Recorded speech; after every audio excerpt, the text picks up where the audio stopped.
রামকৃষ্ণদেব পাগল হয়ে হরিনাম শুনতেন। আর রামকৃষ্ণদেব যখন হরিনাম শুনতেন একেবারে অন্তর থেকে বলতেন হরি বল হরি বল, প্রেম ঝরে ঝরে পড়ে। আমরা হরি বলতে গেলে নয়ন সিক্ত হয় না, কিন্তু যে হরিকে ধরতে পেরেছে, যে কৃষ্ণের করুণা পেয়েছেন, সে কিন্তু কৃষ্ণ নাম করলেই তার নয়ন থেকে টপ টপ করে অশ্রু বিগলিত হয়। এটা নামের মহিমা, এটা প্রেমের মহিমা।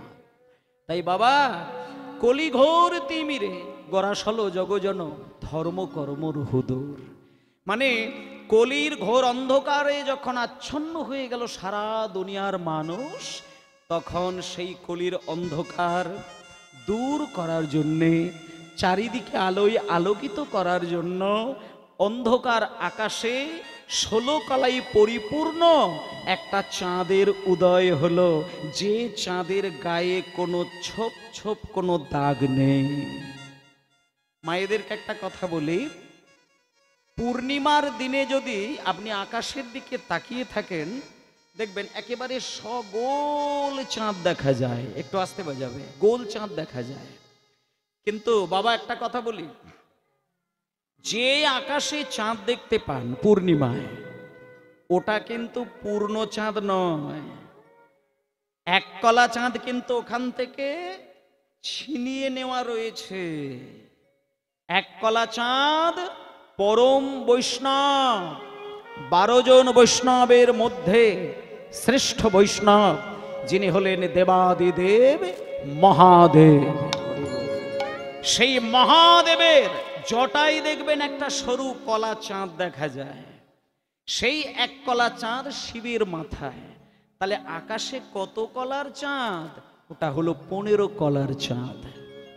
সেই জন্য 15 দিন ছাড়া ছাড়া পূর্ণিমা, আর 15 দিন ছাড়া ছাড়া অমাবস্যা হয়। ঠিক অমাবস্যার পূর্ণিমার 4 দিন আগে একাদশী হয়।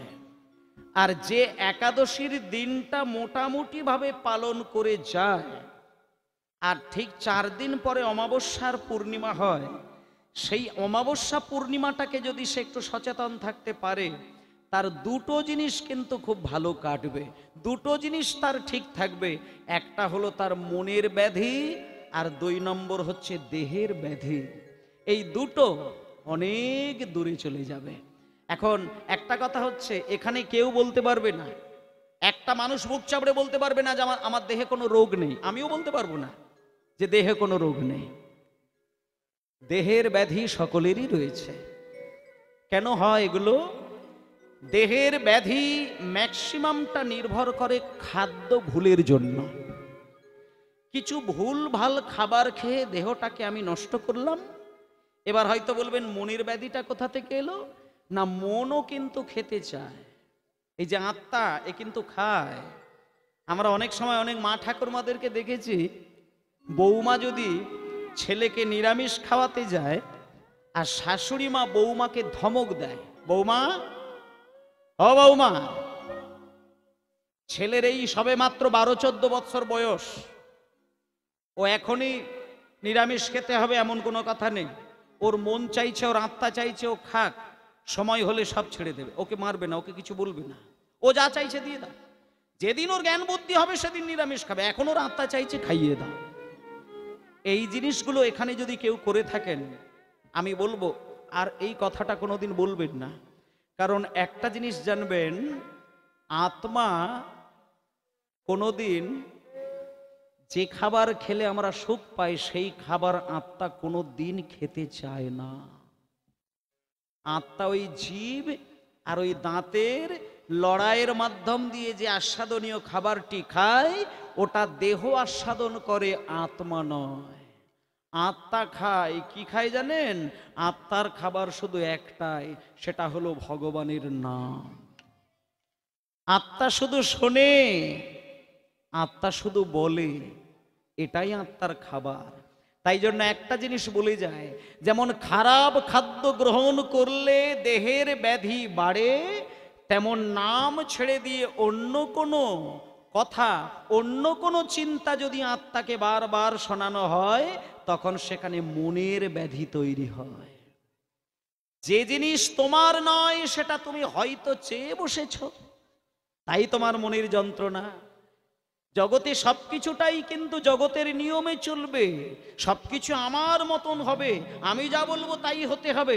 আমি যেহেতু এই কথাটি মানতে চাইছি তাই আমার সবাইকে এই কথা মানতে হবে।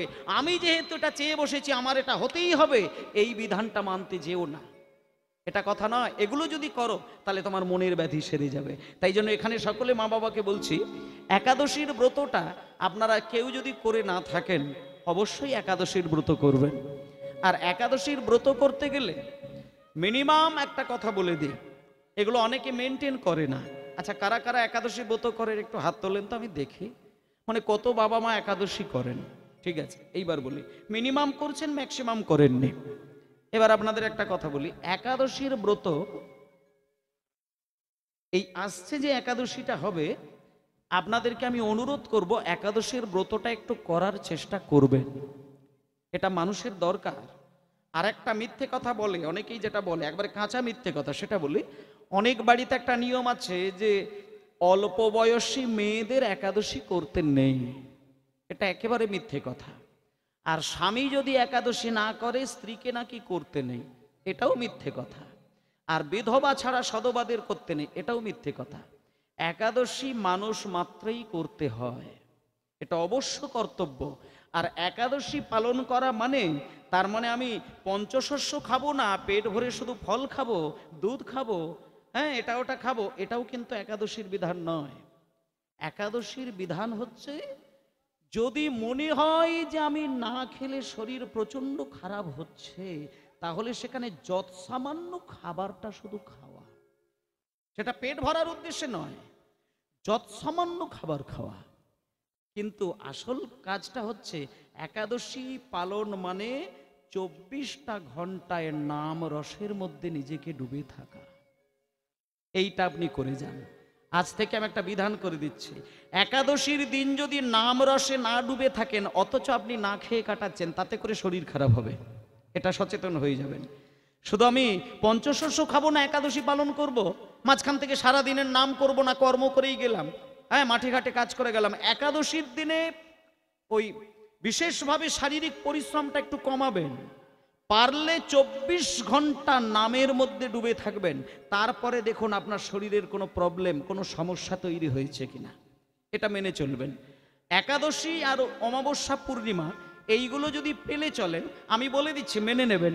যাদের বিভিন্ন ধরনের প্রবলেম শারীরিক রয়েছে, যে কষ্টে পড়ে আপনি নিজেকে শান্তি উপভোগ করতে পারছেন না, শারীরিক যন্ত্রণা মানুষকে সব থেকে বেশি কষ্ট দেয়, এর থেকে কষ্ট এ পৃথিবীতে মানুষের কিচ্ছু হয় না। ব্যাধির থেকে যন্ত্রণা এ পৃথিবীতে মানুষের কিছু হতে পারে না। আর একাদশী উপবাস, নামরসে ডুবে থাকা, অমাবস্যা পূর্ণিমার দিনে নিজের সচেতনতা লক্ষ্য করা, এগুলো পালন করলে যে শরীরের যন্ত্রণায় আপনি নিজেকে শেষ করে দিচ্ছিলেন, আপনি দেখুন ধীরে ধীরে ধীরে ধীরে আপনি কেমনভাবে শান্তির সন্ধান পাচ্ছেন। এগুলো করবেন। একাদশী মানে শুধুই খাবো না চালিয়ে দেবো এটা নয়, নামটা করাই একাদশীর মূল উদ্দেশ্য। তাই জন্য আপনারা অবশ্যই করবেন। আর যদি সময় না হয় তাহলে অন্তত পক্ষে বলে দিই, এমন অনেক বাড়ি আছে যেখানে নিরামিষ আহার করলে ঝগড়া তৈরি হয়ে যায়, সেই বাড়ির ক্ষেত্রে বলে দিচ্ছি মিনিমাম অন্তত একাদশীর দিনটা বাড়িতে ওই আমিষ আহারের কথাটা কেউ চিন্তা করবেন না। বাড়িতে যদি সাদের জামাইও এসে যায়, জামাই বাবাকে একটু বলবেন যে বাবা জামাই তুমি তো একাদশীর দিনে এসেছো বাবা, তাই আজকের দিনটা যা দিচ্ছি সেটাই পাও, এই নিয়মের মধ্যে পেরিয়ে যাক, তুমি যা বলবে তাই শুনবো। একাদশীর দিন বলে জামাই খাতিরের জন্য তুমি বাজার থেকে যা তা নিয়ে চলে আসবে, এটা কিন্তু তোমার সাধনার দিকে কিন্তু ব্যাঘাত ঘটবে। আমরা সনাতন ধর্মের মানুষ, সনাতন ধর্মের মুনি ঋষিগণের ঔরসে আমরা জন্ম নিয়েছি। এখানে যাদের যাদের রক্ত এখানে আছে, রক্তটা কেটে দেখবেন লাল রঙের রক্ত। আর এই লাল বর্ণের রক্ত কিন্তু আমরা যাত্রার থেকে পাই না, এটা কোনো শিশি থেকে এসে ভরেনি আমাদের শরীরে, এটা শিশির রক্ত নয়, ঋষির রক্ত। এখানে যারা যারা বসে রয়েছেন, আপনারা যখন পুজোর ডালি নিয়ে অষ্টমীর দিনে ব্রাহ্মণকে ডালা সাজিয়ে ধরান, কাগজে লিখে দিতে হয় কোন গোত্রের মধ্যে আপনি বিরাজ করছেন। গোত্রটি যদি না বলেন তাহলে আপনার পরিচয়টা সঠিক হয় না। এই গোত্রটি বলতে হয় কেন না, যে গোত্রটি উচ্চারণ করলেন ইনি ছিলেন একজন বিশিষ্ট একজন মুনি, একজন ঋষি। সেই ঋষির ঔরসে বংশ পরম্পরায় আজকে আমি জন্ম নিয়েছি। তাই যে ঋষি আমাদের কৃপা করে এই জায়গায় পাঠিয়েছেন, সেই ঋষি তো সাধনা করেছেন, আর আজকে আমি কেন সাধনা করতে পারবো না? ঋষির ঔরসে জন্ম নিয়ে, ঋষির রক্ত বুকে নিয়ে আজকে যদি ভগবানকে চিনতে না পারি, তাহলে আমাদের মতো মানুষের দুর্গতির শেষ হতে পারে না। তাই জন্য ভক্তমণ্ডলী মায়েরা সবাই মিলে মন প্রাণ দিয়ে বলো নিতাই গৌর প্রেমানন্দে হরি বল, হরি বল, হরি বল। আজকে কলির অন্ধকার যখন নেমে আসলো, তখন সেই অন্ধকার দূর করার জন্য আমার গৌরহরি আসলেন।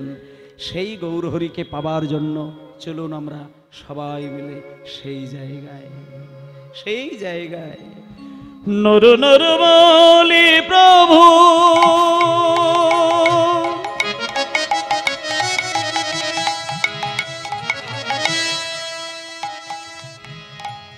ডাকে বারে বার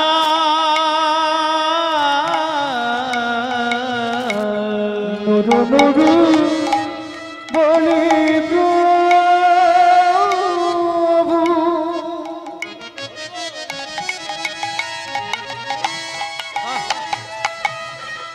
ডাকি বারে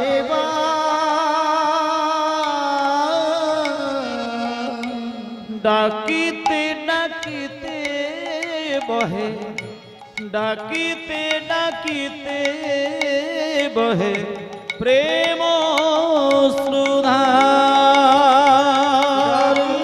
ডাকিতে বহে প্রেম সুধা, ডাকিতে ডাকিতে বহে প্রেম সুধা।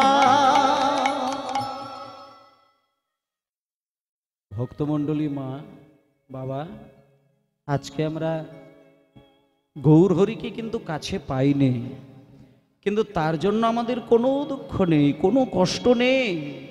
ও মায়েরা, আপনারা যদি কোনো দিন কোনো ক্ষণে সেই জায়গায় পৌঁছে যেতে পারেন, আমি আপনাদের একটা কথাই বলবো, সেই জায়গায় যদি কোনোদিন যেতে পারেন, সেইখান থেকে একটু জল, একটু মাটি তুলে নিয়ে আপনার বাড়িতে রেখে দেবে। শক্তি ধরে রাখতে গেলে অনেক কিছু জানতে হয়, অনেক কিছু মানতে হয়। মহাপ্রভুকে তো আমরা পাইনি, তাহলে কি মহাপ্রভুর কৃপা আমরা পাবো না? অবশ্যই পাবো। মহাপ্রভুর কৃপা পেতে গেলে মহাপ্রভু তো আমাদের জন্য রাস্তা তৈরি করে দিয়েছেন। ও মায়েরা, চৈতন্য মহাপ্রভুর বয়স 24 বৎসর। 24 বৎসরের ছেলে মানে একেবারে ইয়াং ছেলে। আর একটা কথা আপনাদের বলে দিই, নিমাইয়ের রূপ আপনারা এখনো কল্পনা করতে পারেন না যে তিনি কিরকম সুপুরুষ ছিলেন। কত রূপের মাধুর্যে ভরা ছিলেন, তার প্রতিমূর্তি আমাদের কল্পনার মধ্যে ছিল না। একটুখানি বলি আপনাদের, নিমাই যদি 10,000 মানুষের ভিড়ের মধ্যেও ঢুকে থাকে,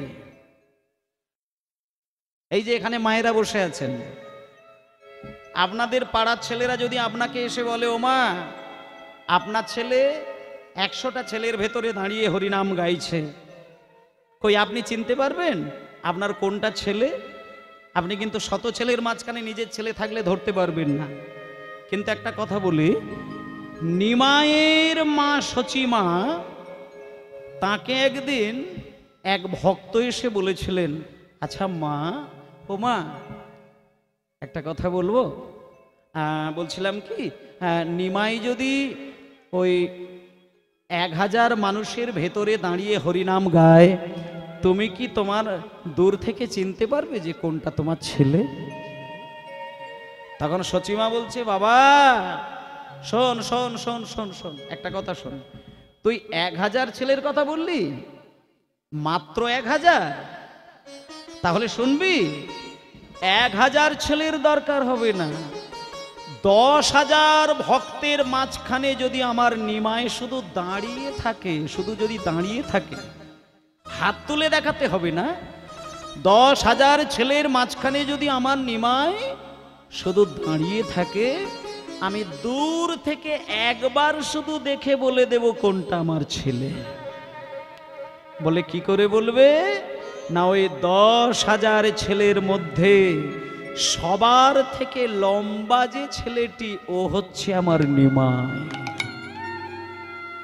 ভক্তমণ্ডলী মায়েরা, 24 বৎসরের ছেলে নিমাই হাজার হাজার মানুষের ভিড়ের মধ্যে থাকলেও দূর থেকে নিমাইকে দেখলেই ধরা যায় কোনটা নিমাই।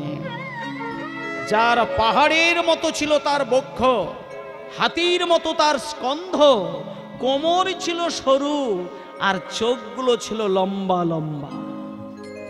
কারোর সামনে নিমাই দাঁড়িয়ে যদি এক বিন্দু নয়নের জলে কাঁদে, সেই মানুষটা সংসার ভুলে গিয়ে নিমাইয়ের চরণে আত্মসমর্পণ করে দেয়।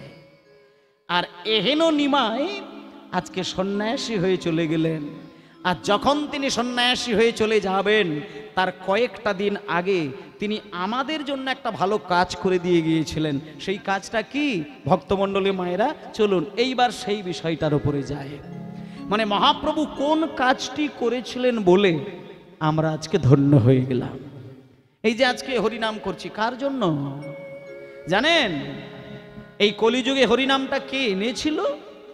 মানে কে এসেছিল বলে তবে আমরা হরি বলতে পারছি, আর কে এসেছিল বলে হরি নামের আসরে কীর্তন গানের মধ্য দিয়ে ভগবানের সেবা করতে পারছি। তিনি কে? তিনিই হলেন যিনি হলেন বিশিষ্ট বৈষ্ণব আচার্য, যার জন্ম হয়েছিল বাংলাদেশে। বর্তমানে বাংলাদেশ, এখন কিন্তু আগে কিন্তু বাংলাদেশ ছিল না। চলুন আমরা সবাই মিলে একটু নিমাইকে সঙ্গে করে নিয়ে প্রেমানন্দে সবাই মিলে যাব। কিন্তু আজকে সবাই মিলে নিমাইকে কাছে রেখে পিছনে পিছনে প্রেমানন্দে মেতে হরি বলো, হরি নামের বন্যা যে এলো। মেতে হরি বলো, হরি নামের বন্যা যে এলো। প্রেমানন্দে মেতে হরি বলো, হরি নামের বন্যা যে এলো। প্রেমানন্দে মেতে হরি বলো, হরি নামের বন্যা যে এলো। মেতে হরি বলো, হরি নামের বন্যা যে এলো। প্রেমানন্দে মেতে হরি বলো, হরি নামের বন্যা যে এলো। এমন বন্যা দেখি নাই সুগনাতে তলায়, বন্যা দেখি না এমন বন্যা দেখি নাই শুকনাতে তলায়, দেখি নাই শুকনাতে তলায়। আচ্ছা আচ্ছা, দাঁড়াও দাঁড়াও দাঁড়াও দাঁড়াও। সুগনাতে আবার কি তলায়? জল না থাকলে সাঁতার দেওয়া যায়? বলে সাঁতার দেওয়া যায়। তুমি সেই জায়গায় আগে ডুব দাও, তবে তো তুমি সাঁতার দেবে। কিসের জল?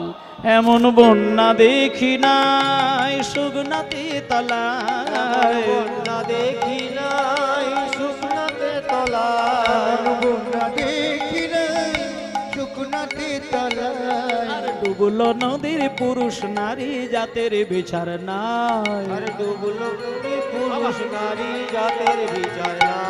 এমন বন্যা দেখি নাই সুগনাতে তলায়, বন্যা দেখি নাই শুকনাতে তলায়। আর ডুবলো নদীর পুরুষ নারী জাতের বিচার নাই। আর ডুবলো নদের পুরুষ নারী জাতির বিচার নাই। হরিদাস হরিদাস ঠাকুর হরিদাস, ঠাকুর হরিদাস কাজীর ছেলে, সেও বুঝি ডুবে গেল। হরিদাস কাজীর ছেলে সেও বুঝি ডুবে গেল। হরিদাস কাজীর ছেলে সে বুঝি ডুবে গেল। হরিবোল বলে রে হরিদাস, হরিবোল বলে রে হরিদাস। হরিবোল বলে রে হরিদাস। হরিবোল বলে রে হরিদাস, হরিবোল। ঠাকুর হরিদাসে কাজীর ছেলে, সে বুঝি ডুবে গেল। হরিদাস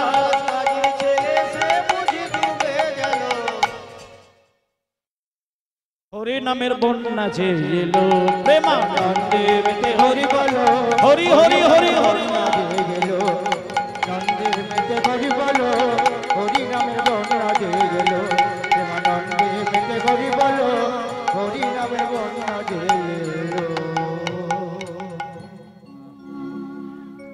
হরি নামের বন্যা এলো। আজকে এই বন্যাটা শুধু আজকে নয়, গত ৩-৪ দিন আগে থেকেই বন্যা শুরু হয়েছে। আর সেই বন্যা আনার পিছনে হয়তো চৈতন্য মহাপ্রভুর নাম সবার আগে, কিন্তু মহাপ্রভুর নামটা আরো বেশি বেশি করে প্রচার করেছিলেন যিনি। বন্যার জল ৫ তলা কেন ১০০ তলা বাড়ির ছাদের উপরেও তুলে দেওয়া যায় যদি যন্ত্রের সহযোগিতা নেওয়া যায়। ও বাবা, এই যে এখন ১০০ তলা বিল্ডিং, তার উপরে যিনি থাকেন তিনি জল পায় কিসের মাধ্যম দিয়ে? টুলু পাম্পের মাধ্যম দিয়ে জল পেয়ে যায়। সেটা হচ্ছে একটা যন্ত্র। ঠিক তেমনি ভাবে বলছে, যারা নিচে বসে রয়েছে তারা মহাপ্রভুর প্রেম পেয়ে যাবে, কিন্তু যারা অহংকারের মঞ্চের উপরে দাঁড়িয়ে রয়েছে তারা তো মহাপ্রভুর প্রেমের জল পাবে না। তাহলে কি তারা অধম? তাহলে কি তারা প্রেম থেকে বঞ্চিত? বলে না, ওইখানে ভক্তরূপী যন্ত্রের মাধ্যম দিয়ে হরিনাম পাইয়ে দিয়েছেন। তাই বলছে দেখো, একবার হরি বলে বলে নাম এই জলে, একবারে হরি বল বলি নাম এই জলে, একবার হরি বলে বলে জলে, হরি বল বলে নাম এই জলে, হরি বল বলি নাম এই জলে, হরি বল বলে নাম এই জলে, হরি বল বলি নাম এই জলে। ডুববে যে জন পাবে রতন সন্তোষ তাই বলে, ডুববে যে জন পাবে রতন সন্তোষ তাই বলে, রতন পাবে রতন সন্তোষ তাই বলে, রতন পাবে রতন সন্তোষ তাই বলে। ডোবার মতন, ডোবার মতন, ডোবার মতন যে ডুবেছে সেই ডুবে রতন পেল। ডোবার মতন হরি বলে রে, ডোবার মতো হরি বল বলে রে ডোবার মতো, বলে রে ডোবার মতো, ডোবার মতন, ডোবার মতন, ডোবার মতন যে ডুবেছে সেই ডুবে রতন পেল। ডোবার মতন যে ডুবেছে সেই বুঝি রতন পেল। ডোবার মতন যেই ডুবেছে সেই বুঝি রতন পেল। আর হরি নামের বন্যা যে এলো প্রেমানন্দে মেতে হরি বলো, হরি নামের বন্যা যে এলো প্রেমানন্দে মেতে হরি বলো, হরি নামের বন্যা যে এলো মেতে হরি বলো, হরি নামের বন্যা যে এলো। নিতাই গৌর প্রেমানন্দে হরি বল হরি বল হরি বল। আস্তে হরি নামের বন্যা এলো, হরি নামের বন্যা এলো। আর সেই বন্যায় ডোবার জন্যই কিন্তু আপনারা অনেক কষ্ট করেই বসে আছেন। আর মানুষ দুটো জিনিসকে মানে কন্ট্রোল করতে পারে না বলেই কিন্তু নাম পায় না। যে ব্যক্তি নিজের ঘুমটাকে নিজের দেহ থেকে দূর করতে পারে না, আর যে খিদে সামলাতে পারে না, অনেকে খিদে সামলাতে পারে না, খিদে পায় বলে আসর ছেড়ে দেয়, খেয়ে দিয়ে এসে আবার বসেন। আর অনেকে ঘুম তো অক্টোপাসের মতো জড়িয়ে ধরে, ঘুমের জন্য গিয়ে বিছানায় শুয়ে পড়ে। কিন্তু একটা কথা বলি, মানুষ না খেলে মরে না, আর মানুষ না ঘুমালে মরে না। নাম ছেড়ে দিয়ে যদি ঘুমাতে যায়, নাম ছেড়ে দিয়ে যদি খেতে চলে যায়, তাহলে একটা জিনিস আপনাদের বলে দিই, নাম অপরাধ কিন্তু হবে। এই যে আসনটা বসেছেন, এই আসন আজকে এই যে চিকের আসন, ঠান্ডাও হয়তো উঠছে আপনাদের বলে মনে হচ্ছে, কিন্তু অসুবিধে নেই, কোনো অসুবিধে নেই। ভগবানের কৃপা পেলে ঠান্ডা গরম সব কিছুই থাকে না।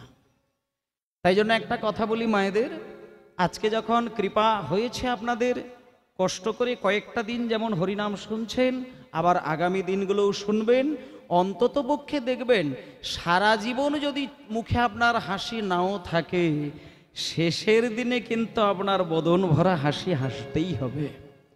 কারণ যে ব্যক্তি সবকিছু জলাঞ্জলি দিয়ে ঈশ্বরকে আপন করেছেন, তাকে যদি সংসারে কাঁদতেও হয়, একটা দিন আসবে সেদিন কাঁদতে হবে না, সেদিন হাসতে হাসতে গোবিন্দ চরণে চলে যাবেন। আর এই দিনটার জন্য অপেক্ষা করে থাকবেন মায়েরা। অনেকে বলে, বাবা ভগবানকে আমি আর ডাকি না, আগে আমি ভগবানকে 3 বার সেবা দিতাম, 3 বার, এখন আমি সেবা দিই না। বলে কেন? না, আমার জীবনের দুঃখ ভগবান বোঝে না, আমি রাত দিনকে দেখে দে বেড়াই, ভগবান আমার চোখে জল মুছিয়ে দেয় না। একটা কথা বলি বাবা, ভগবানকে তুমি ডেকে যাও, যতই কাঁদায় ততই কাঁদো, কিন্তু ঈশ্বরের চরণ ছাড়া হইও না। যদি তুমি কাঁদতে কাঁদতে কাঁদতে কাঁদতে তোমার সবকিছু চলে যায়, তোমার জাত, কুল, মান, ইহকাল, পরকাল, জীবন, যৌবন সবই যদি চলে যায়, তবুও তুমি চরণ ছাড়া হইও না। সেদিন তুমি দেখবে তোমার সকল কিছু জলাঞ্জলি দিয়ে যদি ঈশ্বরকে ধরে রাখতে পারো, একটা জিনিস কিন্তু তুমি পাবেই পাবে। সেটা হলো কি না, মরণকালে তুমি তোমার সংসারের চারিদিকে তাকিয়ে দেখবে তোমার সকল কাজ তোমার সারা হয়ে বসে আছে। কারণ একটা কথা শুনে রাখুন মা, মরে যাওয়াটা কিন্তু মানুষের কাছে যন্ত্রণার নয়। সংসার থেকে বাড়ির কর্তা মরে গেল, সংসার থেকে বাবাও চলে গেল, মা চলে গেল, বড় দাদা চলে গেল, ছেলে চলে গেল, এটা যন্ত্রণার নয়।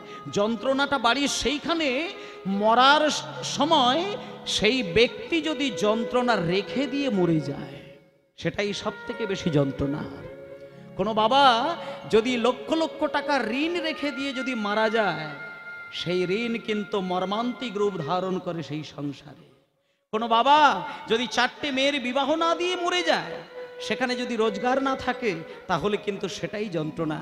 কিন্তু সব কিছুকে সামলিয়ে, সকল কাজ সামলিয়ে, সব দায়ী দায়িত্ব রেখে দিয়ে, সব কিছুকে সুন্দর করে সাজিয়ে দিয়ে যদি কোনো বাড়ির মানুষটা মারা যায়, তাকে কাঁদতে কাঁদতে মরতে হয় না, তাকে হাসতে হাসতে গোবিন্দ চরণে যেতে হয়। আর এই হাসতে হাসতে গোবিন্দ চরণ পাওয়াটা হচ্ছে ভগবানের অশেষ করুণা ছাড়া সম্ভব নয়। আপনি কটা মানুষকে দেখবেন মরার সময় চোখে জল নেই? কটা মানুষকে দেখবেন? প্রত্যেকটা মানুষকে আছে। আপনি বাড়ির সামনে সারাটা জীবন দেখবেন, বাবার মৃত্যু দেখবেন, মায়ের মৃত্যু দেখবেন, জেঠুর মৃত্যু দেখবেন, জেঠিমার মৃত্যু দেখবেন, কিন্তু প্রত্যেকটা মানুষের মরণের সময় দাঁড়িয়ে দেখবেন কত জ্বালা, কত যন্ত্রণা, কত কষ্ট সহ্য করতে করতে প্রাণটা বেরিয়ে যায়। কিন্তু হরিদাস ঠাকুর, মায়েরা শোনেন, আপনারা জানেন, যদি কোনোদিন পুরীর মন্দিরে যান, আমি বলে দেব, কোথাও যান না যান, সিদ্ধ বকুল গাছের তলায় 3 বার গড়াগড়ি দিয়ে বাড়ি আসবেন। সিদ্ধ বকুল, পুরীর মন্দিরে সিদ্ধ বকুল গাছের তলায় যদি একবার যাওয়ার সৌভাগ্য হয়, আপনি ওখানে একটু গড়াগড়ি দেবেন। কারণ ওই সিদ্ধ বকুল গাছের তলায় যে হরিদাস ঠাকুর মুসলমানের ঘরে জন্মগ্রহণ করে সারা জীবন ওই অদ্বৈত ঠাকুরের কোলে বসে দীক্ষা পেয়ে, সেই হরিদাস ঠাকুর যখন সবকিছু ছেড়ে চলে যায় পুরীর মন্দিরে, হরিদাস ঠাকুর কিন্তু কোনো গৃহে ছিলেন না। একটা কথা বলি, হরিদাস ঠাকুর কোনো গৃহে ছিল না, কোনো মন্দিরে ছিল না, সিদ্ধ বকুল গাছের তলায় রাত দিন বসে বসে 3 লক্ষ বার নাম করতেন। এবং মহাপ্রভুর একটা নিয়ম কিন্তু তিনি মেনে চলতেন। আপনাদেরকেও বলি, যারা জপমালায় নাম করেন তাদের ক্ষেত্রে একটা কথা বলি, চৈতন্য মহাপ্রভু হরিদাসকে বলেছিলেন এবং অদ্বৈত আচার্য ঠাকুর হরিদাসকে বলেছিলেন, হরিদাস, তোমাকে আমি যে নাম দিচ্ছি, এই নাম যখন তুমি মালাই করবে, যেন দেখো মেরুদণ্ড সোজা থাকে, দেখো নাম করতে গিয়ে তুমি যেন শুয়ে পড়ো না, শুয়ে শুয়ে কোনোদিন নাম করবে না। এবং হরিদাস শুয়ে শুয়ে কোনো দিন জপমালায় হাত দেয়নি। যতবার নামের মালা হাতে নিয়েছে, সোজা হয়ে বসে হাতে নিয়েছিলেন। এবং কোন জায়গায়? সেই সিদ্ধ বকুল গাছের তলায়। যে সিদ্ধ বকুল গাছটা রয়েছে এখনো পুরীর মন্দিরে, এবং সেই সিদ্ধ বকুল গাছের এমন অলৌকিক ক্ষমতা যে গাছটা ছালের ওপর দাঁড়িয়ে রয়েছে, ওই গাছের ভেতরে নাকি কোনো কাঠ পাওয়া যায়নি। জগন্নাথের কৃপার সেই কাঠ, সেই গাছ যেখানে হরিদাস ঠাকুর 3 লক্ষবার নাম করেছিলেন। মায়েরা একটা কথা বলি, যে হরিদাস কোনোদিন শুয়ে নাম করে না, শুয়ে শুয়ে নাম করে না, আমি অনেকেই জানি, আমার বাড়িতেই, আমার পাশের বাড়িতে আমি দেখেছি হেলাম দিয়ে পাশ বালিশে শুয়ে শুয়ে আরাম করে করে নাম করে। আমি বলে দেবো আপনাদের সবাইকে বলি, শুয়ে শুয়ে নাম করবেন না, নাম করবেন সচেতন হয়ে। নাম নিয়ে ছেলে মানুষই করা যায় না। আপনি বিগ্রহকে যাতা করতে পারেন কিন্তু নামের সঙ্গে নয়। রাধারানী বলেছিলেন যে ওরে ললিতা, সাক্ষাৎ ভগবান কৃষ্ণ যদি আমার কাছে আসে, আমি তাকে দেখতে পেলে তার জয়ধ্বনি দেব একবার, আর কৃষ্ণ যদি আমাকে ছেড়ে দিয়ে চলে যায়, আমি তার নামের জয়ধ্বনি দেব 20 বার।